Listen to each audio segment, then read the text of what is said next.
Olá, bom dia, boa tarde, boa noite. Estamos aqui num ritmo agitado para começar o WeBixCast para vocês. E estou aqui com nada mais, nada menos os sócios, os fundadores, eles. Não sei se eu chamo de Ale e Vag, ou falo Alexandre, Pedro, Alexandre, Vaguinho, Wagner, Cruzinho, o quê? Se falar Vaguinho ou Vag, vai virar Vag ou Vaguinho daqui pra frente, né? Pode Como ser. vocês preferem. Aí deixa de ser só o jeito que você fala e vai virar o jeito que todo mundo fala. Então, vocês, fãs, loucos pela WeBix, como a gente vai chamar Wagner? Vou chamar de Vag. Acho o Boa. Vaguinho muito pessoal, muito íntimo. Depois Vai. conta a história do Vaguinho. Ale. Ale. Ale, conhecido como Ale, não adianta. Perfeito. Yes! Então vamos lá. Hoje a gente vai falar um pouco de como tudo começou, da história dessa grande empresa. Então eu queria saber, antes de tudo, vai a pergunta que não quer calar. Como vocês dois se conheceram? Conto eu? Tá bom. Bom, eu e o Ale, a gente se conheceu em 2014, por volta de 2014, não lembro mais ou menos o mês. É engraçado porque a gente estudou as mesmas coisas, mas éramos de áreas diferentes quando nos conhecemos. Ele era da parte de eventos e eu da parte de tecnologia. Eu tinha uma empresa pequena de desenvolvimento de softwares e a empresa dele contratou uma agência que eu atendia para fazer um sistema para o cliente deles. Eu nem sei se posso falar o nome, mas... Fala que pode tudo. Pode? Então, era para a Renault. Era, Renan.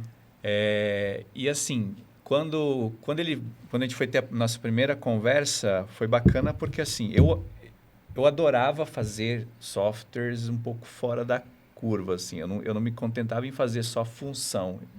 É aquela conversa que a gente já teve uma vez com o Walter, lembra? Forma e função. Eu gostava do equilíbrio das duas coisas. Então, os sistemas tinham que ser bonitos também. Não eram só funcionais. E a gente estava conversando, desenvolvendo o sistema para os caras.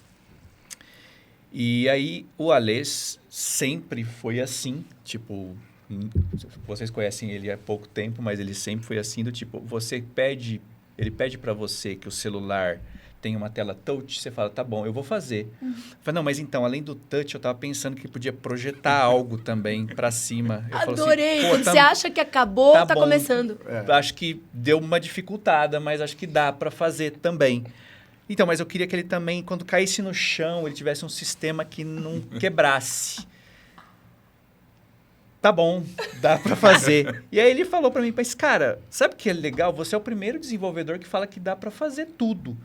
E eu falei, mas realmente dá para fazer tudo. Em tecnologia não existe impossível.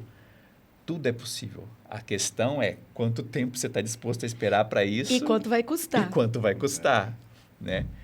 E eu acho que dessa sinergia nasceu assim uma vontade de fazer algo juntos, que foi quando ele, no final desse projeto, ele chegou em mim e falou, cara, eu tô com uma ideia bacana aqui. Eu vi um projeto muito legal, que mistura um pouco do conceito que a gente tem hoje de recompensas por engajamento em redes sociais, mas é um projeto fraquíssimo, mas eu acho que a gente consegue transformar ele num projeto muito legal. Topa entrar? Falei, tipo, o que precisa fazer? Não, eu já comprei o software. Só preciso que a gente reformule ele para funcionar no modelo de negócio que eu imagino, da forma que eu imagino. E aí nasceu a nossa sociedade, nasceu a Wibo nesse dia, foi em 2015. Eu ia te perguntar quantos anos atrás. Foi mais ou menos, a gente conheceu em 14, em janeiro de 2015, a gente começou com o projeto da Wibo. Não, em janeiro de 2015 nasceu a empresa. Na verdade, o projeto, eu acho que em novembro de 14. A gente emergiu no projeto em novembro de 14. Nossa. E em janeiro nasceu a empresa. E estão juntos desde já. Você já disse não pro Ale depois disso? Depois disso, várias vezes. Mas não em sistema. Em tecnologia, não. Adorei. E Ale, de onde você teve essa ideia? Isso veio com a tua experiência já de vida? Como que foi? Na realidade, eu sou meio inquieto de unir pontos, assim. Eu sou meio preguiçoso de criar. Então, eu vejo coisas ineficientes e falo, poxa, mas dá para fazer talvez assim ou assado.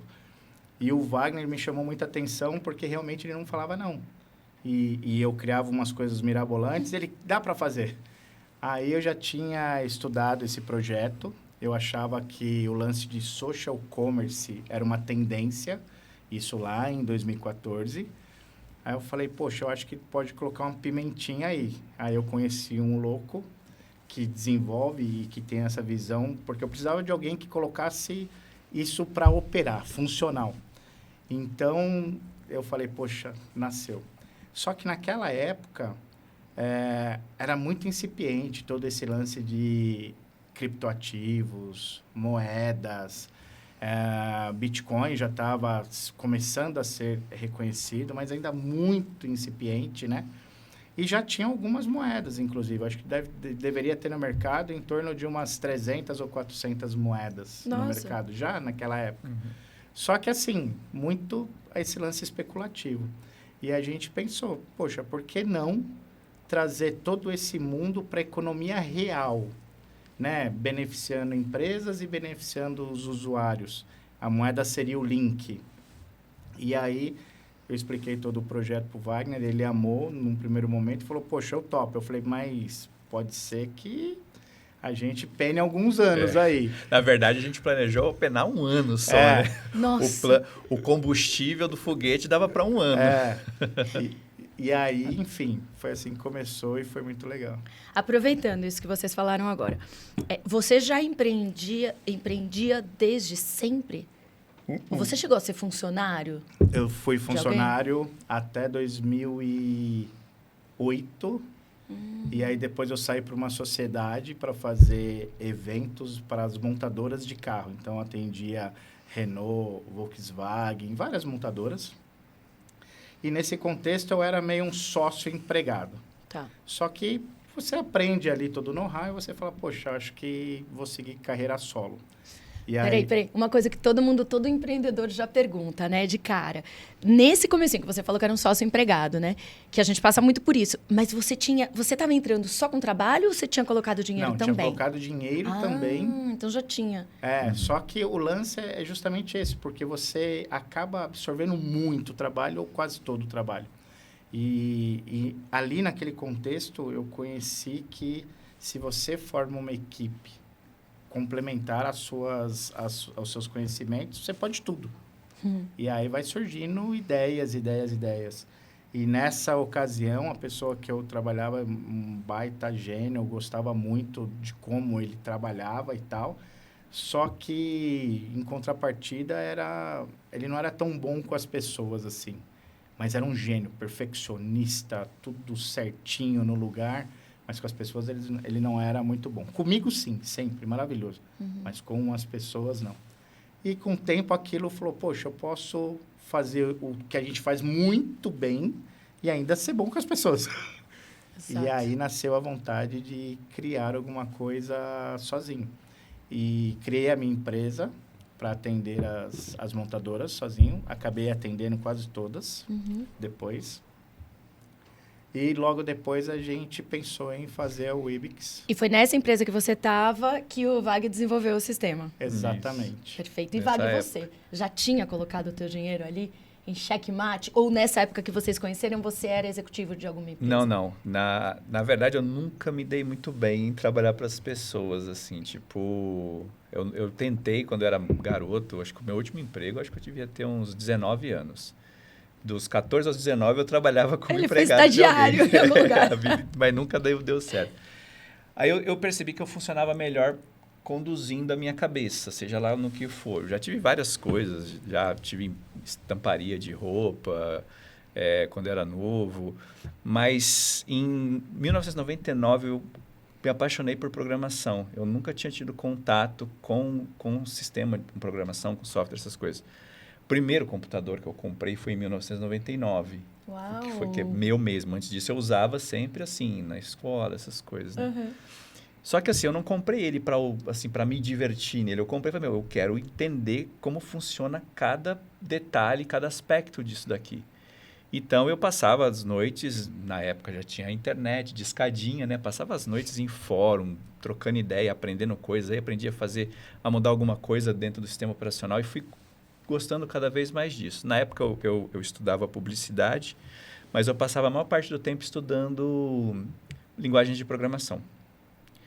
E eu falei, poxa, isso aqui é um negócio bacana. Na época não era um negócio muito rentável. Você não tinha muito futuro na área de informática, Nossa, como diria, é né? hoje, né?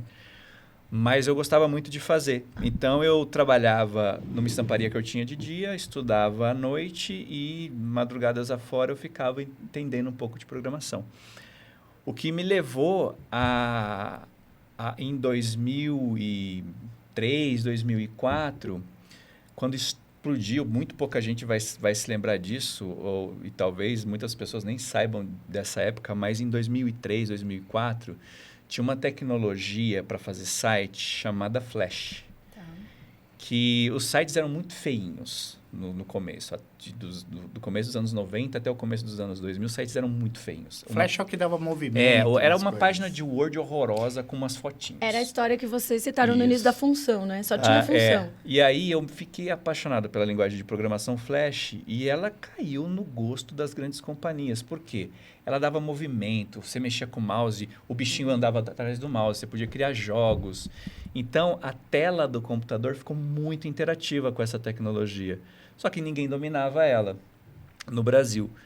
E as empresas grandes lá de fora já começaram a investir em fazer sites em Flash porque era uma experiência navegar naqueles sites. E era coisa de empresa grande só, porque ninguém tinha conhecimento em fazer aquilo. Era o começo dessa tecnologia. E como eu já manjava dela, eu fiz para um ou dois empresas pequenas, o negócio chamou muita atenção e aí foi no boca a boca, aparecendo muita gente querendo que eu fizesse o site para eles em Flash. Então, além de você ser programador, você ainda tinha que ser diretor de cena, Tudo. sonoplasta, porque o site tinha movimento, tinha som, tinha que ter uma história, tinha um botão que você clicava que fazia um monte de coisa. Tipo, Redator, diretor de arte. Então, você virava quase Era um tudo. cineasta para fazer um site naquela época. Que legal. Mas foi muito legal e me deixou bem conhecido na época em São José, que é a cidade onde eu já morava. E daí eu falei, poxa, tá aí, vou montar um negócio disso daqui. Foi quando eu montei uma empresa de um homem só, que desenvolvia sites em Flash. E foi a melhor fase da minha vida, porque eu era uma das poucas pessoas no Brasil que conseguia fazer um site em Flash nível dos melhores sites que tinham no mundo. E aí foi quando o Mr. Steve Jobs acabou com o meu meio de negócio, lançando o primeiro iPhone. Quando ele lançou o primeiro iPhone, ele tinha uma disputa com a empresa que fazia o software e isso é uma coisa bem interessante, acho que muito pouca gente sabe, mas a empresa chamava Micromedia e ela era hoje, seria hoje, assim, comparada à própria Apple. Ela era enorme de grande e muito poderosa, porque ela era dona da tecnologia de, praticamente todos os sites legais que tinham na internet daquela época. E tinha os sites muito loucos, providos pela tecnologia dele, e os sites horrorosos, chinfrins da tecnologia antiga, HTMLzinha pura. E aí a Apple chegou e falou, não está dando certo. A sua programação não está funcionando no telefone que eu inventei. E ele falou, arruma o seu telefone. Ele falou, não, meu telefone é perfeito. Arrumem o código de vocês que não está legal para o touchscreen, né? Não está legal no toque. Eu falei, velho, não vou fazer isso. Você que arrume o seu telefone para funcionar com a minha tecnologia. E aí, o Jobs teve essa decisão, né? Então, se o site for em Flash, vai aparecer uma tela preta dizendo Flash. Site incompatível. E aparecia Flash. Flash, site incompatível. Aí, todo mundo conhece a história. O iPhone foi um sucesso estrondoso. Em 3 ou 4 anos, todo mundo queria ter um iPhone. O que aconteceu com a Micromedia? Ela simplesmente foi encolhendo, e hoje ela nem existe mais. Foi o começo do fim. Tá vendo? Isso tudo aconteceu porque um cara foi lá e disse não.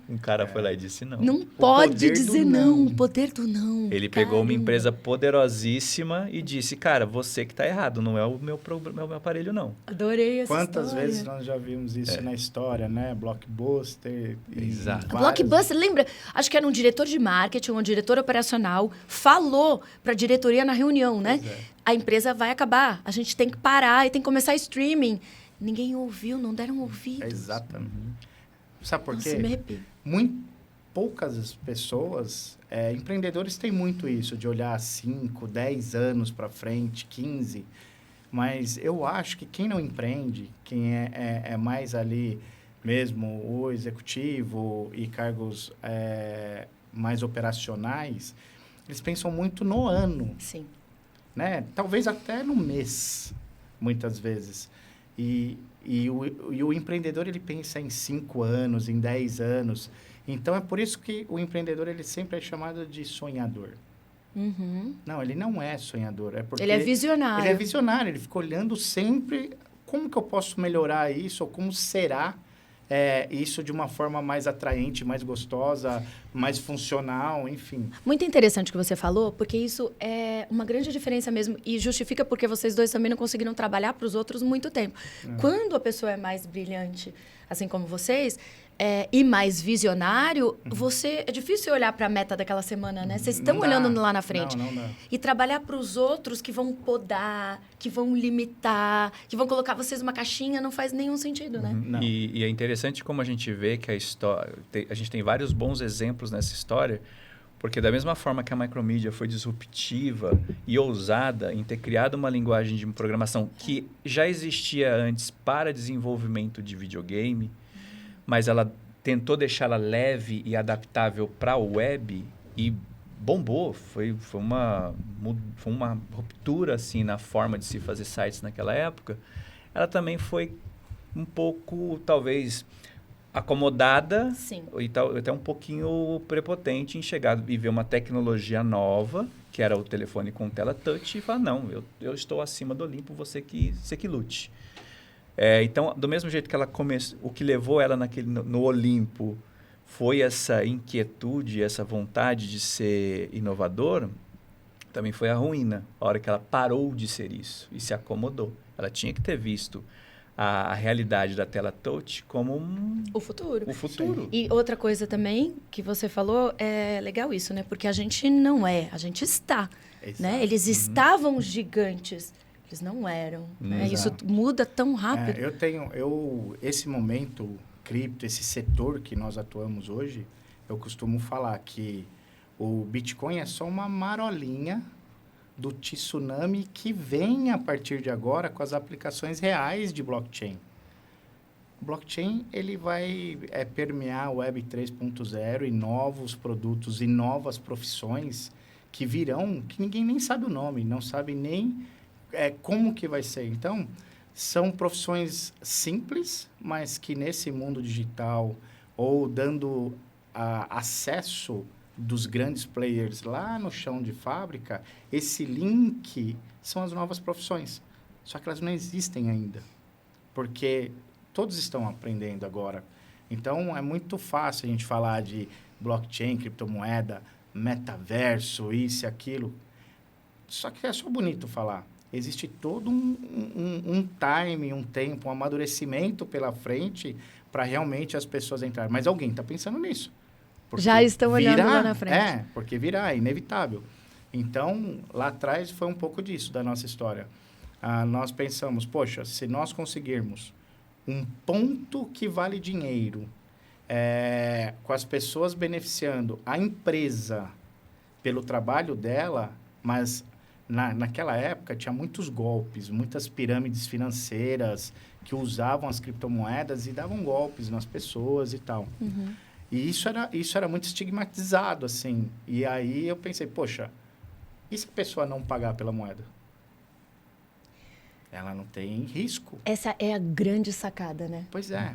Você não pagou, então você não está você não está perdendo nada, você só ganha. Só que aí é que tá. Para se criar um valor real, precisa de uma aplicação, de uma usabilidade em rede.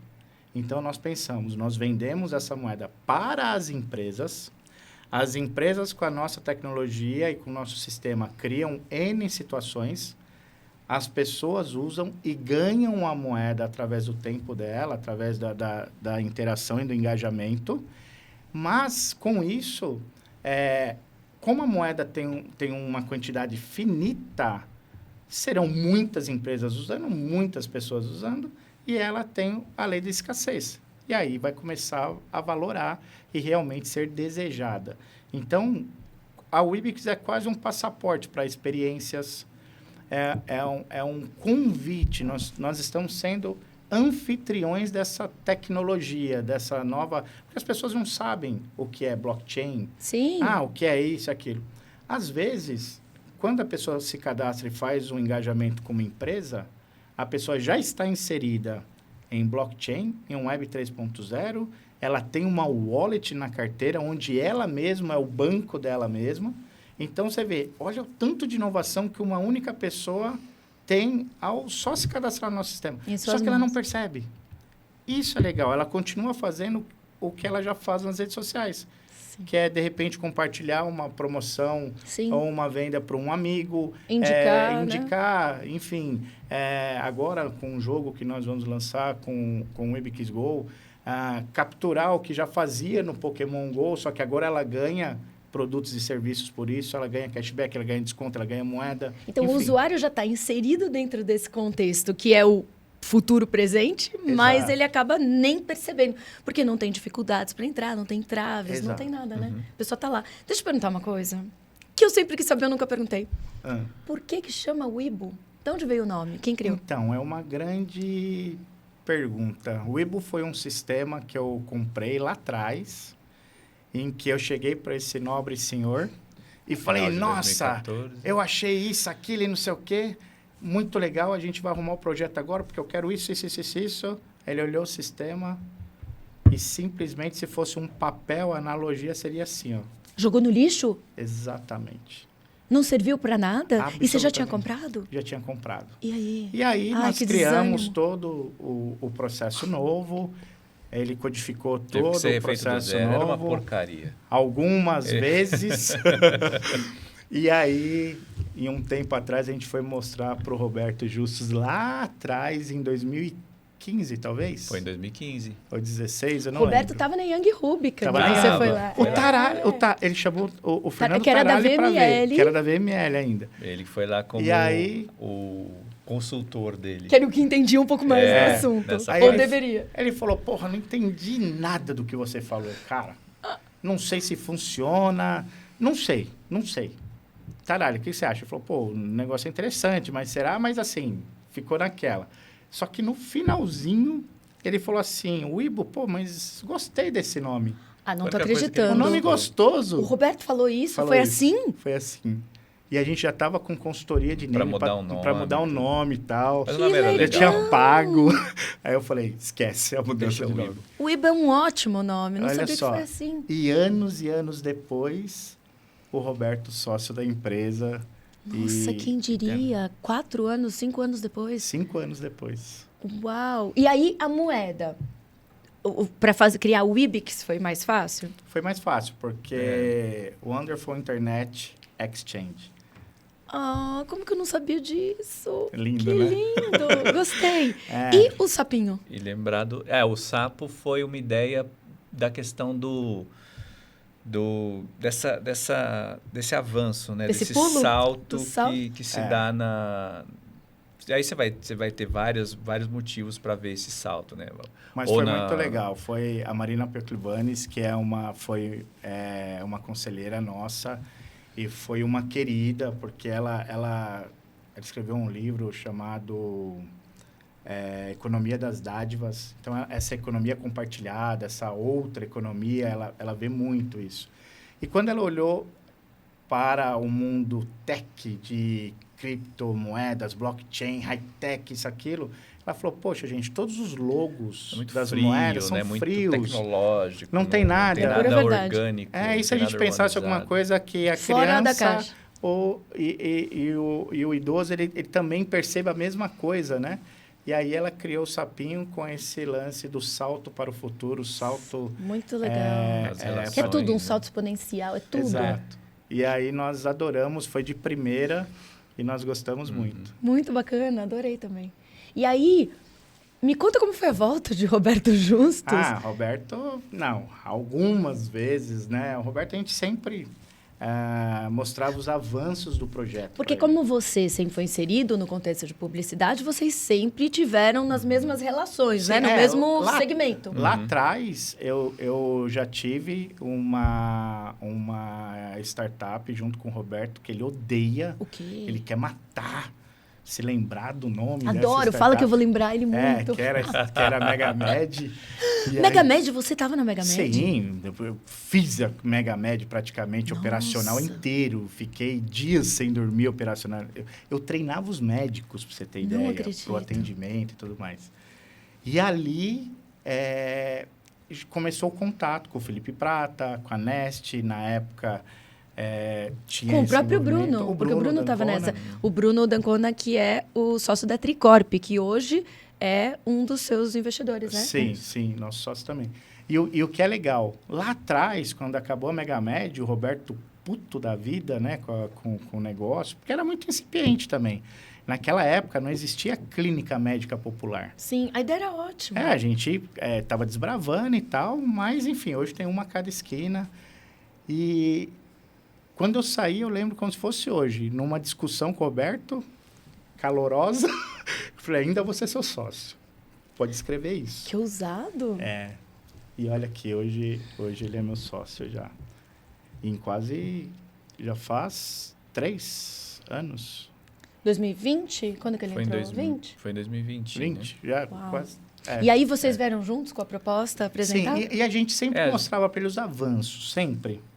Só que ele ainda não Desde é a hora. primeira vez que a gente falou com ele, eu percebi que ele ficou extremamente intrigado com tudo isso, mas como ele mesmo sempre falava, né? Eu não entendo nada disso. E eu não gosto de me meter no que eu não entendo. Sim. Porque eu não vou conseguir agregar. Mas ele ficava com aquela pulga atrás da orelha, né? Do tipo, puta, mas... E até foi uma das coisas que ele falou recentemente, quando ele entrou, né? Depois de 3 ou 4 anos que a gente vivia dando atualizações Teasers, assim. do que Teasers. estava andando, o que estava acontecendo no cenário macro, no cenário do projeto e tudo mais. E aí foi uma frase que eu achei muito legal, que mostrou um pouquinho do tino dele de negócio, né? Que ele falou, cara, eu tô com uma sensação de que se eu não entrar nesse negócio e ele der certo, eu me mato, porque ele não tem meio termo. Ou ele vai ser uma coisa monstruosa de grande, ou ele não vai dar em nada. Só que, e aí? Se ele for essa coisa monstruosa e eu não estiver junto, eu vou me matar, porque eu tô com essa pulga atrás da orelha. Que é o famoso FOMO. Que é o famoso FOMO. Que é o Ele já E tem uma tá coisa falando. interessante. Na formação do conselho, como o Felipe Prata foi o primeiro conselheiro, e nós fazíamos as reuniões ali na Nest. Então, ele sempre... Mas e aí, Tava Felipe? vendo. Na escuta. Tava Como é vendo os que é? movimentos ali. Bem no final da formação do conselho, aí ele falou, não, vou entrar. Só que ele entrou como conselheiro. E não aí, como sócio. Não como sócio, ele entrou como conselheiro.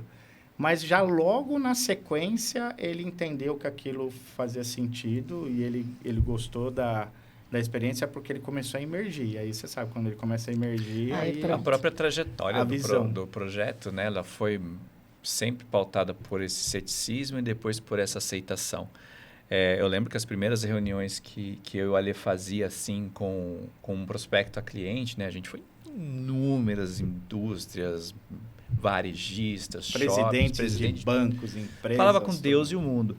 Geralmente, no começo, entre 2016 e 2017, as pessoas só voltavam a arrancar o sapato e jogar na gente, assim, tipo, sai daqui, seus Vocês estão malucos. falando o quê? Nem davam ouvidos, né? Porque também não entendiam do que vocês estavam falando. Era muito, tipo, era muito outro mundo para esse povo. E, como a Ale falou, como tinha muita história que circulava nessa mesma época, de muito golpe que acontecia envolvendo criptomoedas e tudo mais, o cara já lembrava, né? Puta, mas eu vi outro dia o cara falando que tomou um golpe de criptomoeda. Não. E um Bitcoin daqui, um Bitcoin dali. E aí, olhava pra gente, a gente chegava assim, então, tem um projeto aqui que dá recompensa em criptomoeda. O cara, só faltava tacar uma vassoura na cabeça da gente. E hoje, você vê que essas mesmas empresas que só faltava escorraçar a gente do escritório, procuram a gente dizendo, eu queria entender isso daqui, eu quero colocar isso aqui no meu shopping, no meu mercado, no meu isso, no meu aquilo. E a gente, nossa, é o mesmo É cara muito que me botou para importante. correr 3 ou 4 anos atrás. Agora tá vindo atrás. Ele precisa de você agora. Eu acho que é tudo parte... É a questão da visão, né? Da inquietude. A gente sempre percebeu que era um negócio com um tremendo potencial desde lá de 2015. Só que, assim, de repente, não estava no tempo certo das coisas. Hoje, a gente está muito mais inserido. E o que colabora muito com o que o Ale acabou de falar. A própria Bitcoin em si é uma coisa que as pessoas olham e falam, putz, perdi a oportunidade de ter comprado lá atrás, né, no começo. Mas quem disse que não está no começo ainda? Todo o processo está só no começo ainda. Colaborando um pouco com isso, eu acho muito importante a gente entender os times, né, do processo, de um ativo, como ele se consolida e tudo mais. De 2008, no nascimento dele, 2008, 2009, até 2017, eram só pessoas que eram ligadas à tecnologia, que estavam nesse meio nerd, meio sabe, de softwares, que entendia esse lance de moeda digital. Porém, de 2017, quando ele foi listado, se eu não me engano, na CBOE, a corretora, né, de Chicago, se eu não me engano, isso foi em 2017, que foi a primeira venda a futuro do Bitcoin. É muito recente, né? E ali teve um corte, porque muitas pessoas começaram a ver e o Bitcoin também teve uma alta muito grande, né, nesse momento. Só que você vê, de 2008 a 2017 foi um percurso. De 2017 até este momento que nós estamos agora, é um outro momento. Qual que é esse momento? É um momento que governos, bancos, empresas, grandes marcas, instituições, eles entendem que a tecnologia não é moda, essa tecnologia ela veio para ficar e é disruptiva. Então, criam produtos e serviços para um terceiro momento que nós não estamos ainda. Tá. Então, de 2008 a 2017, nós estamos falando aí de 9 anos, certo? 9 anos. Só que de 2017 a 2022, nós estamos falando que a grande massa poderá usar moedas talvez em 23, 24 ou 25. Já um período bem mais curto, quase metade disso. Muito mais curto. Só que aí que tá. Esse período que nós estamos agora, que se fosse um gráfico, a gente não saberia se nós estávamos no meio ou no topo do gráfico. Esse período é o período que nós temos que nos preparar. Nós temos que criar produtos e serviços sólidos, consistentes, para ter o que oferecer para a massa, porque quando a massa começa a usar, tudo se consolida. E quando que a massa vai usar? Quando o seu cartão de crédito, que é Visa, Mastercard ou coisa assim, você puder pagar com as suas criptomoedas, que isso está já completamente a ponto de acontecer, em alguns lugares já acontecem. Quando isso se tornar mais massa mesmo, mais comum, que eu acho que não leva mais que 1 ano, 2, e aí tudo se melhora. Só que agora é a corrida para se ter realmente projetos com produtos sólidos, serviços sólidos e consistentes para atender a massa. São esses produtos e serviços utilizando da tecnologia de blockchain, por exemplo, que vai dar mais embasamento e mais know-how para a gente melhorar, inclusive, os produtos e serviços que usam tecnologia blockchain. Nós mesmo que vivemos o dia a dia inserido em aplicações de blockchain, nós mesmos não temos uma noção de um décimo da capacidade dessa tecnologia. E isso vai ser conquistado com o tempo. Até um exemplo que eu gosto de dar é da própria internet. Hoje, a gente vê a infinidade de aplicações que a gente tem através da internet. A forma mais utilizada na internet hoje é através de streaming de vídeo. Ou seja, grande parte da internet hoje é usada como streaming de vídeo. É para a gente assistir imagem, para a gente assistir filmes, TV, séries e tudo mais. Mas quando ela nasceu para trocar documentos. Ela nasceu para eu trocar uma carta. Eu te mandava... Ela substituiu primeiramente o fax. A única coisa que a internet fazia nos primeiros anos de vida era substituir o fax. Hoje, a blockchain ela só está vindo para substituir o dinheiro. Mas o que será mais que a gente vai conseguir Essa fazer com ela? Essa percepção, né? Já tem muita coisa. Tem muita Sim. coisa. A gente anda muito mais rápido hoje, mas para a gente entender que estar diante dos primeiros anos de vida de uma nova tecnologia não dá para a gente a visão de o quanto ela vai estar inserida no nosso dia a dia e em quais situações. Na internet dos anos 90 era para mandar cartas, hoje a gente usa para assistir filmes, entre outras milhares de outras coisas. A própria blockchain é a mesma coisa, a gente vê muito uso dela na forma monetária. De especulação. E né? especulação, mas ela tem uma infinidade de outras aplicações que vão ser entendidas, absorvidas e adotadas ao longo dos anos agora. E é muito importante isso, Vivi, pegando esse gancho da especulação, olha que curiosidade. Muita gente fala que o Bitcoin é um ativo, acho que já falaram que o Bitcoin ia morrer umas 400 vezes, Sim. né? Eu vi hoje, num canal que era desvendando fatos desvendados, mas a Carol Dias, que colocou um post muito legal.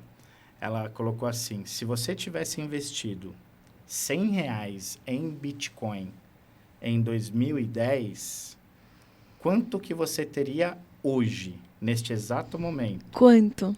1 bilhão e 500 milhões de reais. Mentira! 1 bilhão e 500 milhões de reais. Mas em 2010, onde eu descobri que isso existia? Esse é o X da questão. Lembra que eu falei que agora nós estamos nos preparando e criando produtos e serviços para a massa? Só que a massa também pode estudar esse mercado junto com as empresas, junto com os bancos, junto com as instituições, Sim. junto com tudo.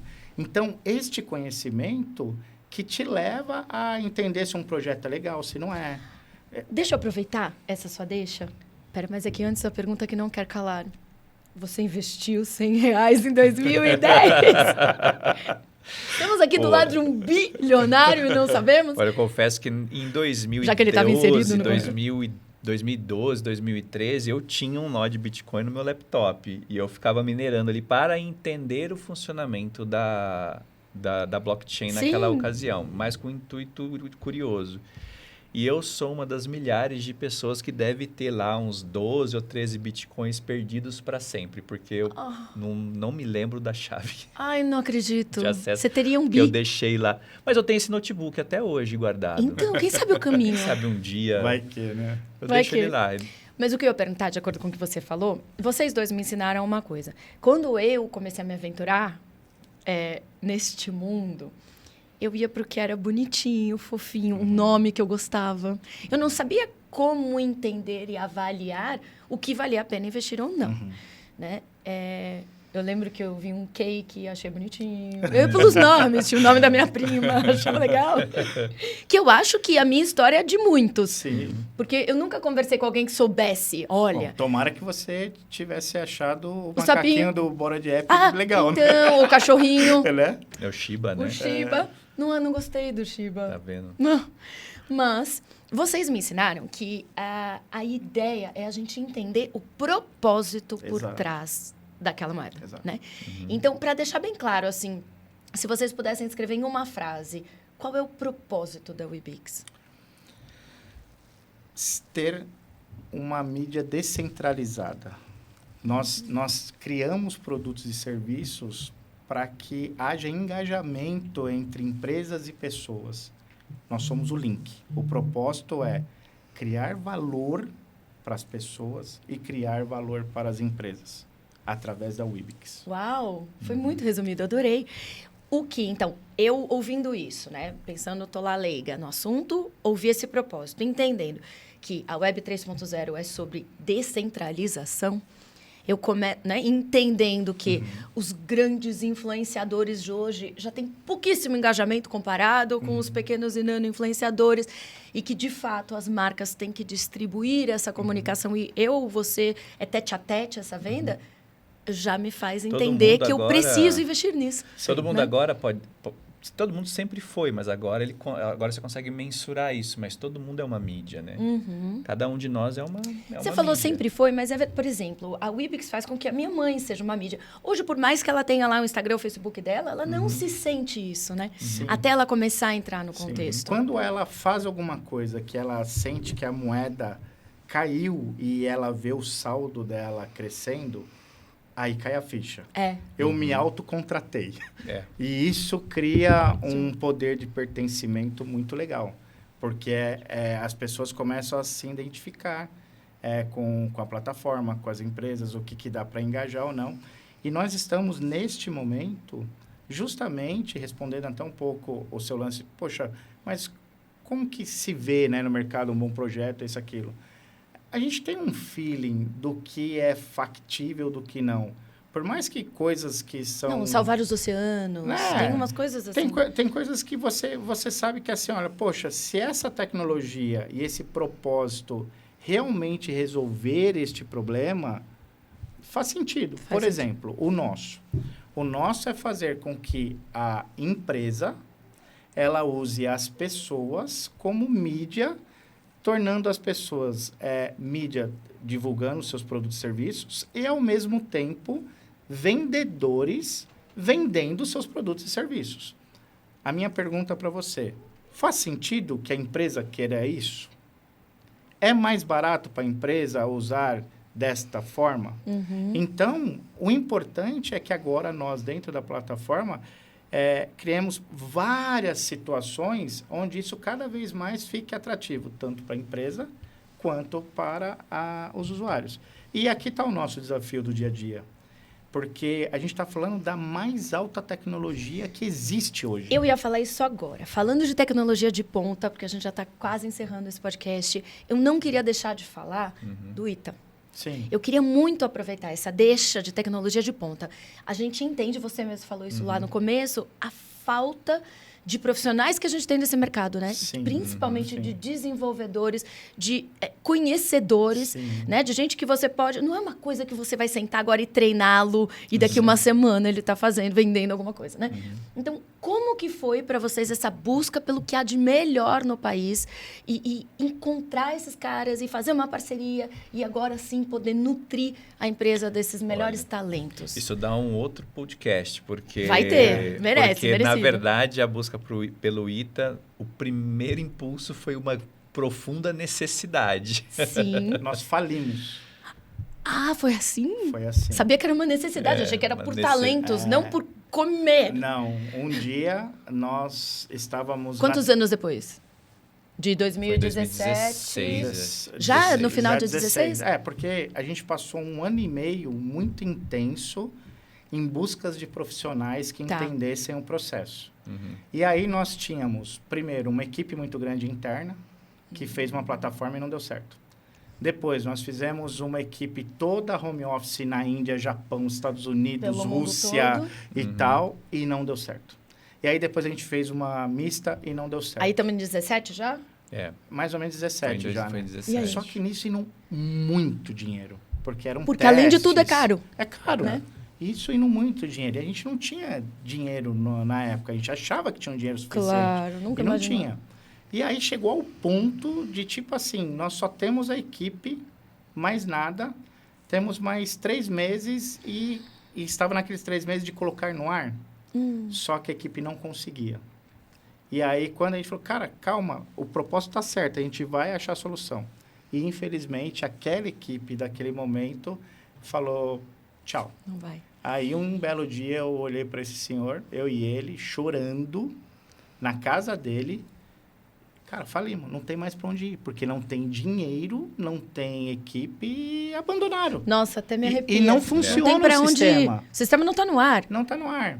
E aí, um dos senhores que eu conheci, que era um coronel aviador, que se encantou com o processo no meio do caminho, falou, cara, eu queria te apresentar no ITA.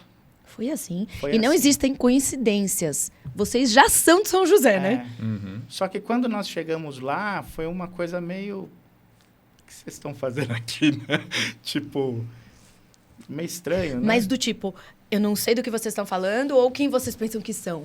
Quem vocês pensam que são? Tá.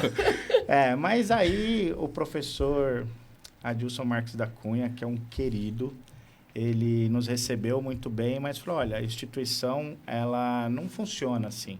Vocês têm que passar por todo um processo, que é comando da aeronáutica, Ministério da Defesa, blá, blá, todo um processo que leva 2 anos e que poucas empresas passam.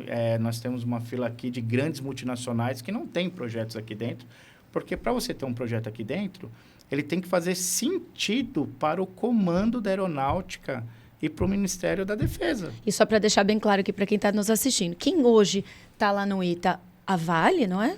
São Petrobras? muitos projetos, Não, só que são... Mas assim, as empresas só. grandes são projetos 5. full são poucos projetos full, e até tem mais. Mas o que é legal? Então você tem que estar dentro dos interesses. Sim, Seu tem que ser uma projeto, tecnologia a deles. tecnologia que você quer estudar tem que estar convergindo com interesses deles. Então, Pra assim, fazer é uma sentido. tecnologia que eu quero aplicar em tal área nossa. Entendi. Então, a gente vai É pesquisar. o que a gente chama de tecnologia dual. Ela é usada para fazer um engajamento digital, mas ela também pode ser usada para desviar mísseis, Claro. por exemplo. Inclusive, nosso contrato tem coisas desse tipo. Então, através da Fundação Casimiro Montenegro Filho, que é o patrono ali do ITA, a gente tem um convênio com eles e o ITA entendeu em 17. Não, foi 16. Foi 16. Ele entendeu que o blockchain ainda não pertencia às matérias deles. Ainda não tinha domínio dos engenheiros e pós-doutores deles. E aí foi uma startup falida daquele tamanho que a gente tinha que tirar dinheiro, sabe lá da onde, para pagar as bolsas de estudos, para viabilizar todo o projeto. E aí, graças a Deus, passamos por todo esse processo e fomos aprovados. Quanto tempo durou isso, mais ou menos? Durou Quase um 2 anos. Foi ano e ano. meio. Foi. E da onde vocês tiraram forças para seguir durante esse tempo? Nunca teve dúvidas que não ia. A gente ia pedindo forças para amigo, família, nós sozinhos trabalhando 24 horas por dia. Minha irmã já até fechava minha cara quando eu aparecia na porta. Puta, lá vem ele pedir dinheiro de novo. A irmã do Vag, eu amo, tá? Eu gosto mais do que do próprio Vag. Vivi, doutora Vivi. Eu imagino. A gente como foi difícil. a gente vendeu simplesmente tudo que tinha e pegou todos os créditos que a gente poderia ter na época para manter o Ibo vivo, assim. É uma história bem legal, mas assim, com convicção. A gente sabia onde ia chegar, assim como sabemos onde nós vamos chegar hoje. Não mudou nada daquela época. A diferença é só que, graças a Deus, a gente tem mais dinheiro. Sim. Mas não mudou nada daquela época. É a mesma coisa. Então, até dou uma dica para as pessoas que vê esse mercado, às vezes, embaixo. Ai, meu Deus, o mercado tá ruim. Sim, vamos terminar tal. com essa dica? Acho importante. Porque você que está assistindo tinha certeza que eu ia perguntar o que a gente faz com o valor da moeda. Eu não vou fazer essa pergunta nunca. Que a gente tem que seguir o projeto, entendeu? Esse propósito maior. E aí, então, conta pra gente. O que a gente faz? Quem está hoje investido, quem está comprado. Respira. Acho que é o hashtag respira. É isso. Não faz nada. Relaxa. Relaxa. Você está participando de um momento, fazendo uma analogia, é como comprar um apartamento na pré da venda. Tá. Espera ele ser construído. Fica lá quietinho. Fica lá quietinho. Vende quando ele estiver pronto, que é mais valorizado do que você vender agora na planta. Então, o mercado está amadurecendo e está realmente fazendo a transformação da economia tradicional para uma economia digital. E os ativos são esses. Então, de novo, entenda os projetos, os fundamentos e não seja imediatista. Tá. E o imediatista também não é 1 mês, 2 meses, 5 meses. Mas eu já estou há anos. Vou repetir. São mais anos. Vou repetir. Quem investiu R$100 Em 2010. em 2010 teria hoje 1 bilhão. Mas o Bitcoin está caindo, vai sumir e tal. Tudo bem. Olha o tempo que nós teríamos. Então, esse é um jogo para poucos. Só que esse jogo das criptomoedas agora, toda a população está inserida. Ela pode, com centavos, comprar uma criptomoeda. E acreditar. Você tem que acreditar na sua tese de investimento, na sua tese de... Poxa, eu escolhi esse projeto por causa disso. Exato. E ir fundo, igual vocês. E fundo, exato. Acerta quem vê sentido no propósito. É como se a gente tentar fazer uma brincadeira aqui. olhando lá, por exemplo, para o final do século XIX, e eu falar para você, para Vivi de 1870. Ai, uma rainha. Falar, Vivi, tem um troço que brota lá no fundo do meu quintal, preto, uma graxa fedida, que deram o nome de petróleo. Não vale nada aquilo, sabe? Mas não sei, eu tô achando que era legal a gente começar a olhar com outros olhos para aquela graxa. Eu sou curiosa. E 10 ou 15 anos depois, começaram a extrair querosene daquilo Aí eu me mudei pro que Dubai. ajudava a iluminar as casas daquela época. Mas também não valia muita coisa, não. Era um negócio meio, só dá para fazer querosene. Só que no comecinho do século XX, inventaram um troço chamado carro. E eu, lembra daquela graxa que eu te falei? Então, Pois é. parece que vão começar a usar nessa tecnologia nova chamada automóvel. Será que vai ter muito automóvel? Porque se tiver muito automóvel, vai precisar de muita graxa Mas preta. era difícil acreditar que ia ter muito automóvel também naquela época. Não é, Vivi. Para quem tem visão, não é. Não, para quem tem Porque visão. as cidades cresciam naquela época e ficavam largas, populações precisavam aumentavam de de distância. transporte. Mas desculpe interrompê-los. Hoje nós temos N podcasts de economia, de pessoas maravilhosas falando na internet de graça. Como nós estamos falando aqui, olha, lembra que eu falei, nós estamos num período das empresas, instituições, bancos, governo, Sim. todo mundo produzindo serviços, porque a alta das moedas estarão quando as pessoas em massa usarem. Inseridas no contexto. Nós já sabemos disso. Uhum. Pode acontecer hoje, como falam que é meme. Pô, mas você fala, o negócio vai ser para 2030. Que seja em 2030. Se isso mudar a vida de milhares de pessoas... Tá valendo. E 2030 tá aí, né? É. Só é 22 já. 2030 é um minuto. É um Gente, minuto. acho que vamos acabar aqui, porque tem tanto assunto. Nos Muito. próximos a gente vai falar de metaverso, a gente vai falar de blockchain. Eu vou perguntar para eles a diferença de cripto e utility token. Eu vou perguntar tudo. Então, foi um prazer Obrigado. falar com vocês. Boa. Amei. Espero que vocês tenham gostado tanto quanto eu gostei. Me diverti. Mandem as perguntas. Então, agora alguns recados. Se inscreva aqui no canal. Não esquece. Deixe o seu like. Deixe comentários produtivos, tá? Por favor. Façam as suas perguntas. A gente vai ficar abrindo caixinha no Instagram. A gente vai fazer de tudo para que vocês também participem cada vez mais. A gente vai fazendo perguntas e tentando inserir vocês aqui no contexto, tá bom? Então, espero que vocês tenham gostado. E até mais.